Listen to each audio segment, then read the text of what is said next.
तो इस वक्त की बड़ी खबर ईपीएफओ को लेकर आ रही है, जिसका मतलब ये हुआ कि आपकी सैलरी जो है बढ़ने वाली है। जनवरी तक ये तोहफा मिल सकता है, क्योंकि सरकार यानी मोदी गवर्नमेंट एक बड़ा बदलाव करने जा रही है। तो खबर ये है कि कर्मचारी भविष्य निधि संगठन यानी ईपीएफओ के सदस्यों का मूल वेतन 25,000 रुपए तक बढ़ाने के प्रस्ताव पर सहमति बनाने की सरकार अब कोशिश कर रही है। श्रम संगठनों का मानना है कि महंगाई को देखते हुए ये सीमा पर्याप्त नहीं है, इसे 30,000 से लेकर 40,000 रुपए तक किया जाना चाहिए।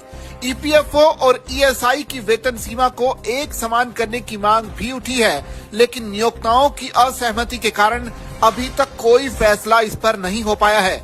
वहीं ईपीएफओ के सदस्यों का अधिकतम मूल वेतन बढ़ाकर 25,000 रुपए महीना करने के प्रस्ताव पर सहमति बनाने की सरकार की पहल के बीच कर्मचारी और श्रम संगठनों का मानना है कि ये पर्याप्त नहीं है।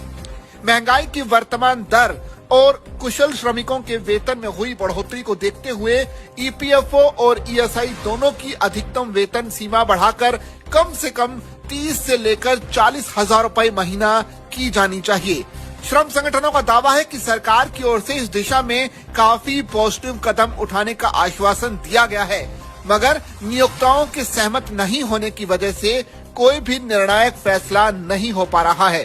ईपीएफओ के तहत अधिकतम वेतन सीमा बढ़ाने को लेकर श्रम मंत्रालय ने सभी हितधारकों से पिछले कुछ महीनों के दौरान कई दौर की चर्चाएं भी की हैं।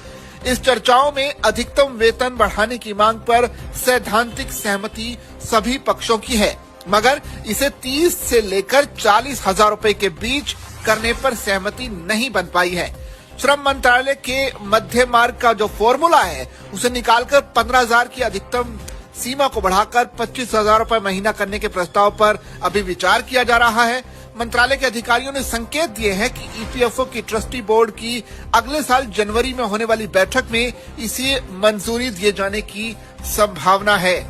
कर्मचारी संगठनों के प्रतिनिधियों का कहना है कि सरकार को ईपीएफओ तथा ईएसआई दोनों की अधिकतम वेतन सीमा को सम्मानजनक स्तर तक बढ़ाना चाहिए।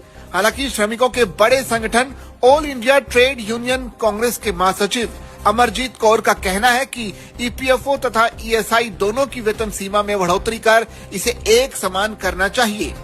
ईएसआई के अधिकतम 21,000 रुपए महीने की वर्तमान सीमा को सभी आर्थिक मानकों तथा महंगाई फैक्टर को शामिल करते हुए बढ़ाकर 42,000 रुपए करने और श्रम तथा कर्मचारी संगठनों ने शिमला में हुई पिछली बैठक में इसका प्रस्ताव दिया था, लेकिन नियोक्ता इस पर राजी नहीं है।